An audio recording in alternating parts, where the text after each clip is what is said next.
तो finally Seth Rollins को उनका रेसलमेनिया का मैच तो मिल गया, लेकिन भैया ऑफ एयर में तो कुछ अलग ही कहानी चल रही है। So hello everyone and welcome back to new video. Recently Monday night Raw का एडिशन क्या फ्लेम्स एडिशन था, लेकिन ऑफ एयर होने के बाद भी भाई शो के ऊपर काफी सारी चीजें होती हैं, क्योंकि सेथ रॉलिंस और ऑस्टिन थ्योरी एक साथ आते हैं आरके ब्रो को चैलेंज करते रॉ की टैग टीम टाइटल मैच के लिए। लेकिन उसके बाद सेथ रॉलिंस एक बार फिर से हमें बेबी फेस टर्न देखने को मिला। क्या कुछ हुआ उसके बारे में डिस्कशन करेंगे। रेसलमेनिया 38 के स्टेज को लेकर फाइनली एक बहुत ही बड़ी न्यूज आ चुकी है सामने, कब तक आएगा हम सभी के सामने। फिन बैलर क्यों नहीं थे रिसेंटली मंडे नाइट रॉ के अंदर, और भाई अभी एक्चुअल में बैलर कहां पर है, जबकि वो यूएस चैंपियन है डब्ल्यूडब्ल्यूई में। प्लस हमारे ट्राइबल चीफ रोमन रेंज भी हो रहे मैसिव मिड ट्रेंड उनके रिसेंटली मंडे नाइट रॉ के इंप्रेसिव प्रोमो के बाद। So without wasting any time let's begin this video. शुरू करते पहले वीडियो को एक क्विक अपडेट के साथ में जुड़ी रेसलमेनिया 38 के बारे में। रिसेंटली मंडे नाइट रॉ के शो में डब्ल्यूडब्ल्यूई काफी सारी चीजें अनाउंस करती है, और भाई कौन सा मैच कौन सी नाइट के ऊपर होगा। हमने देखा हमारे ऑलमाइटी बॉबी लैशली वापस आते हैं और वो ओमास का फेस करने के रेसलमेनिया के अंदर, और डब्ल्यूडब्ल्यूई बात कंफर्म कर देती है आपको ये जो मैच है वो रेसलमेनिया 38 की नाइट 2 के ऊपर देखने के लिए मिलेगा, जब ओमास और लैशली आमने सामने आएंगे। जो सेथ रॉलिंस वाला सीन है, उनकी मिस्ट्री अपोनेंट वाला ये जो चीज है डब्ल्यूडब्ल्यूई ने वो नाइट 1 के लिए शेड्यूल कर दी, जो कि मेरे हिसाब से काफी अच्छा इनका डिसीजन है। ऑलरेडी नाइट 1 के ऊपर काफी खालीपन लग रहा था, लेकिन अब सेथ रॉलिंस का जो मिस्ट्री अपोनेंट है कंफर्म हो चुका है, वो और वो कोडी रोड्स होने वाले। तो भैया कोडी वर्सेस सेथ नाइट 1 के ऊपर होगा, और ओमास वर्सेस लैशली का जो मैच है वो आपको नाइट 2 के ऊपर दिखाई देगा। अब जो अगली अपडेट है वो भी हमारे visionary revolutionary Seth freaking Rollins के बारे में जुड़ी है।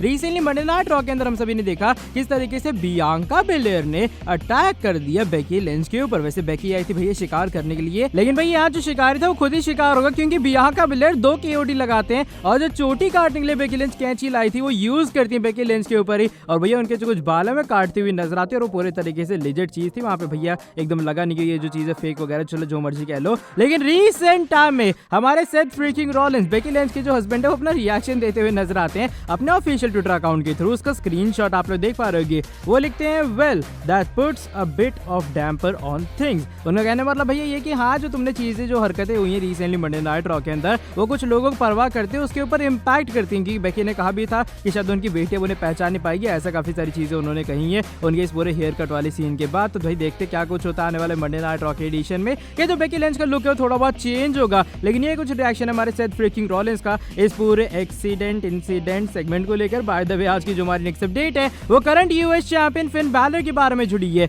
अब रिसेंटली मंडे नाइट रॉ का शो इतना बड़ा शो था, शो पर इतनी सारी चीजें होती हैं, लेकिन एक पॉइंट नोट करने वाला था वो ये कि फिन बैलर ही मिसिंग थे। आई मीन डब्ल्यूडब्ल्यूई यहाँ पहले डेमियन प्रीस्ट वर्सेस जो फिन बैलर का फ्यूड है वो बिल्ड ऐसे कर रही थी, वही पता नहीं क्या हो जाएगा, लेकिन अचानक से जो दोनों का फ्यूड है डब्ल्यूडब्ल्यूई ने पूरी तरीके से लग रहा खत्म ही कर डाला है। Under the Jain memorial battle royal होगी, वो दोनों वहां पर पार्टिसिपेट करेंगे। लेकिन भाई फिन बैलर का मंडे नाइट रॉ के अंदर कोई भी प्रोमो ना फिर कोई मैच हुआ, लेकिन रिसेंट टाइम में जो डब्ल्यूडब्ल्यूई के मेन इवेंट वाली टेपिंग्स होती है ना, उसकी कुछ वीडियो क्लिप्स आई हैं सामने, और यहाँ जो फिन बैलर है वो कंपीट कर रहे हैं। यानी कि रॉ के बाद जो डब्ल्यूडब्ल्यूई मेन इवेंट टेप करती है वहां फिन बैलर का मैच हो रहा है, बल्कि उस इंसान को मंडे नाइट रॉ में होना चाहिए था। यहाँ फिन बैलर अपोलो क्रूज को हराते एक सिंगल्स मैच के अंदर, और स्टिल उनके पास मोमेंटम है, उनके पास टाइटल, लेकिन फिर भी डब्ल्यूडब्ल्यूई एक सेगमेंट नहीं दे पाई उन्हें रेसलमेनिया के रॉ के एडिशन के अंदर। बाय द वे आज की जो हमारी नेक्स्ट अपडेट है वो इस बार जुड़ी है सेथ फ्रीकिंग रॉलिंस के बारे में। लेकिन क्या हुआ रिसेंटली मंडे नाइट रॉ के ऑफ एयर होने के बाद। अब देखो शो का मेन इवेंट था आरके ब्रो वर्सेस उसो के बीच मैच, उसके बाद स्ट्रीट प्रॉफिट्स आते भैया, उनकी भी कुटाई धुलाई हो जाती है।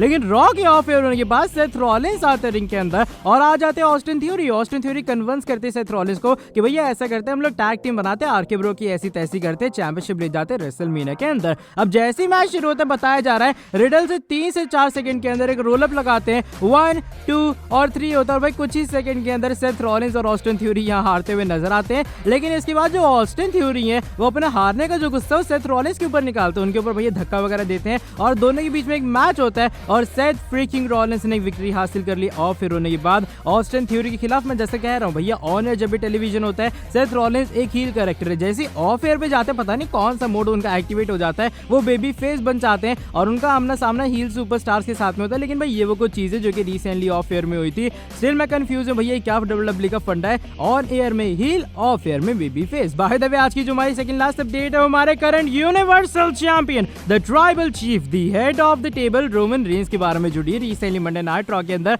हमने रोमन के कमाल का प्रोमो देखा, जहां पर उन्होंने धमकी दी ब्रॉक लेसनर को और सारी चीजें छीनेंगे लेसनर से रेसलमेनिया 38 के अंदर। लेकिन होता कि रिसेंट टाइम में जो रोमन रेंज ट्विटर के ऊपर ट्रेंड करते हुए नजर आते हैं, उसका स्क्रीनशॉट आप लोग देख पा रहे होंगे, और फैंस तारीफ करते हैं रोमन रेंज के इस प्रोमो की, जिस तरीके से उन्होंने क्राउड को भी एंगेज किया और स्पेशली वो जो मोमेंट था ना जब क्राउड बार बार वर्ट वर्ट कर रही थी और रोमन ने इंस्टेंट रिएक्शन दिया, अगर तुमने एक बार फिर से वर्ट का मैं तुम्हारा मुंह तोड़ दूंगा, तो मैं स्मैश करके रख दूंगा जैसे मैं ब्रॉक को करने वाला हूँ। तो फैंस को ये चीज काफी पसंद आई है ऑनलाइन या फिर सोशल मीडिया के ऊपर, किस तरीके से रोमन क्राउड को एंगेज कर रहे थे पूरे प्रोमो के अंदर और रोमन के इस प्रोमो की हो रही है भर भर के तारीफें। देखा जाए प्रोमो सही में कमाल का था और भाई जो वर्ट वाली चीज है वो तो एकदम अलग लेवल की थी। आपके हिसाब से क्या जो रोमन रेंज है अपने बेहतरीन प्रोमो दे रहे रिसेंटली मंडे नाइट रॉ या फिर स्मैकडाउन के एडिशन में? अपना ओपिनियन आप लोग शेयर कर सकते हैं कमेंट सेक्शन के अंदर। बाय द वे आज की जो हमारी नेक्स्ट एंड फाइनल अपडेट है वो the shows of the shows WrestleMania 38 के बारे में जुड़ी है। और भाई बहुत लोग पूछ रहे थे कि भैया स्टेज कब आएगा सामने, रेसलमेनिया का स्टेज कब बनकर तैयार होगा, पहली झलक कब आएगी सामने? तो फाइनली इसको लेकर पीडब्ल्यू इनसाइडर की तरफ से कुछ अपडेट्स आ चुके हैं सामने और पीडब्ल्यू इनसाइडर ये बात रिवील करता है कि आने वाले थर्सडे को जो डब्ल्यूडब्ल्यूई है वो अपने सोशल मीडिया अकाउंट्स के ऊपर रेसलमेनिया 38 का जो स्टेज है वो खुद ब खुद रिवील करती हुई नजर आएगी। ये कुछ मानना भी फिलहाल पीडब्ल्यू इनसाइडर का, और जो पीडब्ल्यू इनसाइडर चीजें रिपोर्ट करता है वो ऑलमोस्ट कंफर्म ही होती है। हमने देखा भी था आई गेस लास्ट ईयर ही तो डब्ल्यूडब्ल्यूई ने अपना जो ड्रोन वगैरह की फुटेज है पूरी रिवील की थी रेसलमेनिया के स्टेज की। तो वैसे को जो सीन है वो इस साल भी होने वाला है, डब्ल्यूडब्ल्यूई खुद ब खुद जो स्टेज है वो हमें रिवील करती हुई नजर आएगी। किस तरीके का हमें स्टेज देखने के लिए मिलेगा AT&T स्टेडियम के अंदर। और भाई ज्यादा कुछ टेंशन लेने वाली बात नहीं, काफी लोग कह रहे थे स्टेज बनना तैयार नहीं हुआ, कब डब्ल्यूडब्ल्यूई बनाएगी, तो बस कुछ दिन और इंतजार कर लो। डब्ल्यूडब्ल्यूई जो खुद है हमें अपना रेसलमेनिया का स्टेज रिवील करती हुई नजर आएगी और होप ये करूंगा डब्ल्यूडब्ल्यूई इस बार जो स्टेज है उसे यूनिक बनाने का ट्राई करेगी। अगर जैसे पिछली बार शिप वाली चीज थी ना वो काफी मुझे कमाल की लगी, देखते हैं इस साल रेसलमेनिया का स्टेज कितना ज्यादा बेहतरीन होता है। बाय द वे आज की वाली वीडियो बस यहीं तक थी। अगर ये वाली वीडियो पसंद आई है तो फटाफट से कर देना नीचे वीडियो को लाइक, साथ ही में जो लोग चैनल के ऊपर न्यू है सब्सक्राइब नहीं किया सब्सक्राइब कर देना चैनल को, प्लस बेल नोटिफिकेशन को कर देना ऑन। मिलता हूं आपसे आके नेक्स्ट वीडियो के अंदर बहुत ही ज्यादा जल्दी। Till then bye bye, take care.